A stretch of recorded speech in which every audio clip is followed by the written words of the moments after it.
Vous écoutez un podcast du studio Les Bonnes Ondes. Découvrez toutes nos séries sur lesbonnesondes.ma. En roue libre, saison 2, épisode 2. Aujourd'hui, c'est 10 minutes et 38 secondes dans ce monde étrange de Elif Shafak, publié aux éditions Flammarion en 2020, après une traduction de l'anglais par Dominique Goy-Blanquet.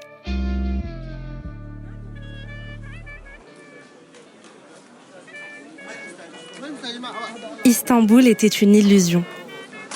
Un tour de magicien raté. Istanbul était un rêve qui n'existait que dans l'esprit des mangeurs de hashish. En vérité, il n'y avait pas d'Istanbul.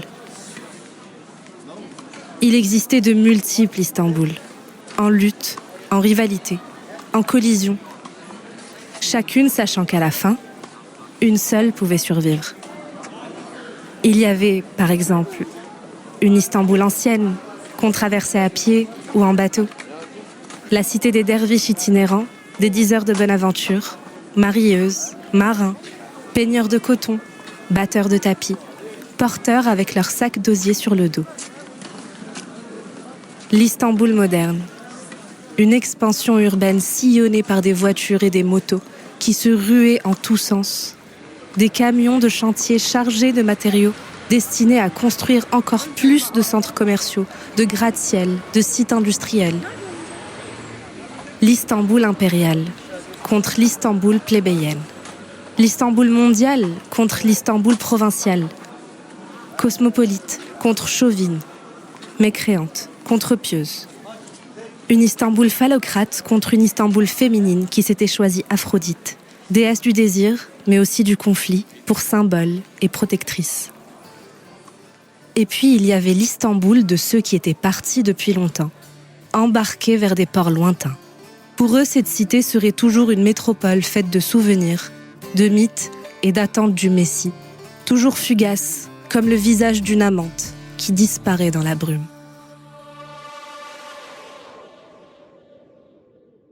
Bien loin de l'Istanbul touristique, de l'Istanbul des cartes postales, Elif Shafak pose le décor de cette ville.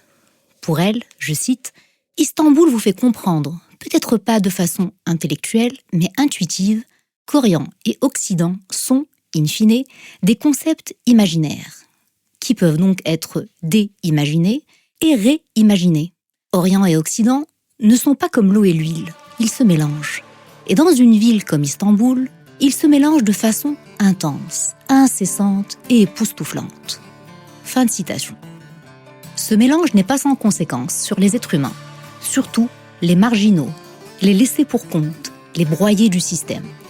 Et parmi ces êtres, il y a celle dont le corps est découvert un matin de 1990 dans une benne à ordures. Elle, c'est une prostituée de 43 ans. C'est la 4e assassinée en moins d'un mois.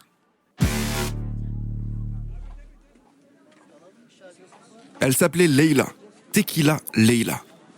C'est ainsi que la connaissaient ses amis et ses clients. Tequila Leyla, c'était le nom qu'on lui donnait chez elle et au travail. Dans cette maison couleur bois de rose au fond d'un cul-de-sac pavé près du front de mer. Nichée entre une église et une synagogue. Entre les boutiques de lampes et les kebabs. La rue qui abritait les bordels les plus anciens d'Istanbul.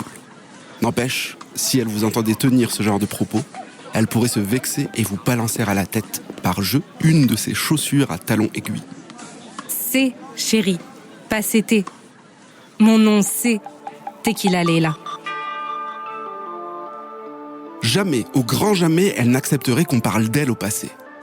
Rien que d'y penser, elle se sentait minuscule et vaincue. Un sentiment que pour rien au monde, elle ne voulait éprouver. Non, elle insisterait sur l'usage du présent. Même si elle s'avisait maintenant avec désarroi que son cœur venait tout juste de cesser de battre, que sa respiration s'était brutalement arrêtée et qu'elle avait beau envisager la chose sous tous ses angles, il lui fallait bien admettre qu'elle était morte. Aucun de ses amis n'était encore au courant. À cette heure matinale, ils devaient tous dormir profondément, chacun cherchant l'issue du labyrinthe de ses rêves. Leyla aurait bien aimé, elle aussi, être enveloppée dans la tiédeur de l'édredon, son chat endormi en boule à ses pieds, ronronnant de bien-être. Le chat était sourd comme un pot et tout noir, sauf une tache neigeuse sur une patte. Elle l'avait baptisé Monsieur Chaplin, en hommage à Charlie Chaplin car, comme les héros du cinéma d'antan, Il vivait dans un monde de silence bien à lui. Et c'est avec elle, avec Tequila Layla, que commence ce voyage de 10 minutes et 38 secondes. Pourquoi exactement 10 minutes et 38 secondes ? Parce que c'est la durée pendant laquelle l'activité cérébrale pourrait se prolonger après la mort, selon certaines études médicales.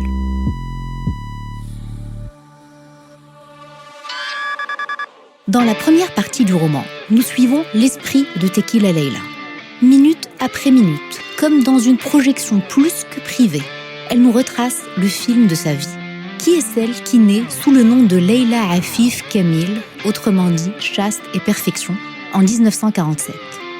Qui est celle qui grandit dans une famille pieuse, conservatrice et polygame à Van, dans l'est de la Turquie ?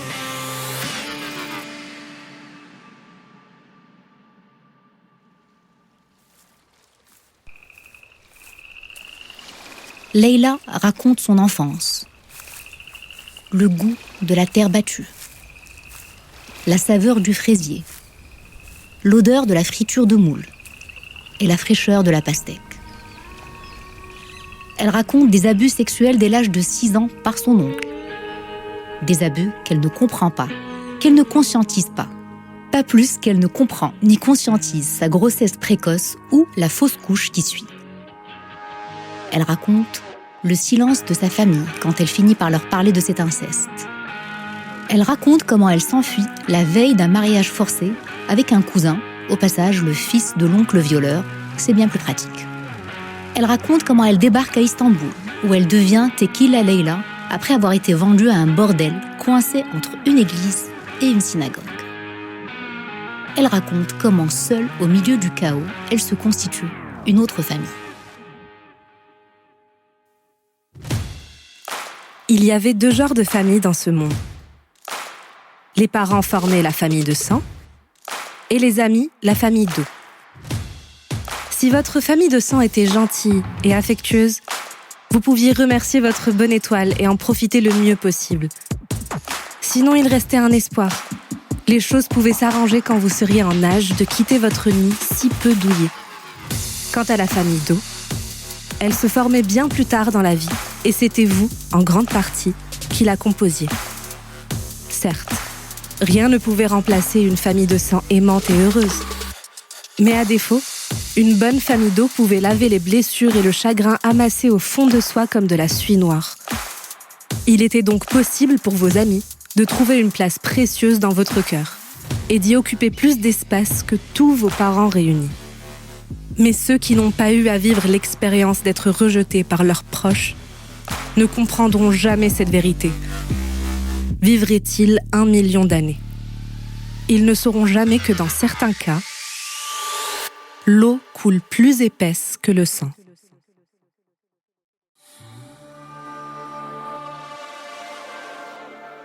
Et la famille d'eau de Tequila Layla est tout ce qu'il y a de plus hétérogène. Il y a Sabotage Sinan, son indéfectible compagnon d'enfance à Van. Nostalgia Nalan, fils de fermier d'Anatolie, ouvrier reconverti en prostituée transsexuelle. Il y a Jamila, une Somalienne née d'un père musulman et d'une mère chrétienne, victime bien trop naïve de trafiquants qui lui ont fait miroiter un avenir radieux. Zeynep 122, une femme de ménage naine venant d'un petit village au Liban. Elle travaille dans les maisons closes tout en étant une grande adepte de tasséomancie, l'art délicat de lire dans les feuilles de thé. Et enfin, Hollywood Humaira, qui a fui un mari violent et une belle famille brutale dès ses 16 ans. Elle chante dans des nightclubs louches en turc, en kurde ou encore en arabe. Tequila Layla évoque également un amour, une parenthèse, certes de courte durée, mais sincère, celle de son mariage avec Ali, un étudiant militant politique communiste. Il a vu en elle une victime de l'oppression capitaliste. Il l'a aimée et, chose presque plus importante à ses yeux, il l'a respectée. Layla, l'esprit de Layla, les raconte tous et toutes. Cette histoire est aussi un hommage à l'amitié des exclus, de celles et ceux qui refusent les assignations identitaires. Celles et ceux qui restent solidaires en dépit de tout, en dépit des coups du sort ou des parangons de la vertu. Elle ne leur avait jamais dit, pas explicitement, mais ils étaient son filet de sécurité. Chaque fois qu'elle trébuchait ou basculait, ils étaient là pour elle, la soutenant ou adoucissant l'impact de la chute. Les nuits où un client la maltraitait, elle trouvait la force de rester debout, sachant que ses amis, par leur seule présence, viendraient mettre du baume sur ses bleus et ses écorchures. Et les jours où elle s'apitoyait sur son sort, où sa poitrine éclatait, il venait doucement la tirer de là et lui insuffler de la vie dans les poumons. Maintenant, alors que son cerveau s'immobilisait, que tous ses souvenirs se fondaient dans un mur de brouillard épais comme le chagrin, la toute dernière chose qu'elle vit en esprit, ce fut le gâteau d'anniversaire, rose, vif. Ils avaient passé cette soirée à rire et bavarder, comme si rien ne pouvait les séparer. Et la vie un simple spectacle, excitant et troublant, mais sans réel danger à la clé. Comme d'être invité dans le rêve de quelqu'un d'autre.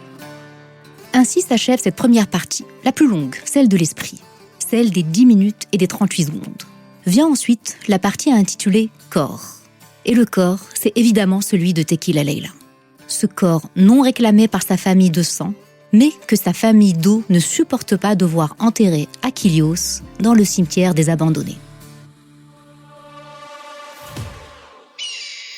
Couvert de buissons d'armoise, d'orties et de centaurées, entouré d'une clôture au fil distendu entre quelques piquets. C'est le cimetière le plus étrange d'Istanbul. Il ne reçoit pratiquement pas, ou pas du tout, de visites. Même les pilleurs de tombes aguerris préfèrent l'éviter, redoutant la malédiction des maudits. Déranger les morts vous expose à des risques, mais déranger ceux qui sont à la fois morts et maudits, c'est courtiser le désastre. Presque tout individu enterré chez les abandonnés est, d'une manière ou d'une autre, un proscrit. Nombre d'entre eux ont été rejetés par leur famille ou leur village, ou la société en général. Accros au crack, alcooliques, joueurs, petits délinquants, vagabonds, fugueurs, pouilleux, personnes disparues, malades mentaux, épaves, mères célibataires, prostituées, proxénètes, travestis, séropositifs, les indésirables, parias de la société, lépreux de la culture. Parmi les résidents du cimetière, il y a aussi des assassins de sang-froid, des tueurs en série, des kamikazes, des prédateurs sexuels et, si déroutant que cela puisse paraître, leurs innocentes victimes. Le méchant et le bon, le cruel et le miséricordieux ont été plantés 6 pieds sous terre, côte à côte, rangés sur rangées, oubliés du ciel. La plupart n'ont même plus la modeste pierre tombale, ni nom ni date de naissance. Seulement une planchette en bois grossièrement taillée, portant un numéro et parfois même pas. Juste une plaque métallique rouillée. Et quelque part au milieu de cette horrible pagaille, parmi les centaines et les milliers de tombes laissées à l'abandon, une fraîchement creusée. C'est ici que Tequila Leila était enterrée. Numéro 7053. L'idée que leur Leila puisse rester dans ce lieu révulse ses 5 amis. Ils choisissent donc de faire corps pour offrir une vraie sépulture à celle qui les a réunis, quitte à braver les interdits, à défier cet Istanbul qui ne cesse de vouloir les écraser. Le tout dans une série de péripéties rocambolesques, drôles et très touchantes. Puis, on arrive à la 3e et dernière partie de ce roman, la plus courte aussi, celle de l'âme. Tequila Leila nous embarque dans un autre voyage que je préfère vous laisser découvrir. Les 2 seuls mots que je vous livrerai sont les 2 derniers du roman. 10 minutes et 38 secondes dans ce monde étrange est un roman prenant, émouvant, généreux, vivant, loin des clichés et des descriptions exotiques ou exotisantes. Il nous interroge sur les marginalités, les personnes mises au ban, les lois injustes et iniques, les règles dites morales qui finissent par tuer toute humanité. Il donne la parole aux indésirables, aux sous-citoyens et aux non-citoyennes. Le livre se termine avec une note de l'écrivaine qui commence par « Nombre de détails de ce livre sont vrais et tout est fiction ». Histoire d'amitié et écrit politique puisque, si l'on en croit Shafak, tout écrit est politique en Turquie. Peut-être pas seulement en Turquie d'ailleurs, fort heureusement.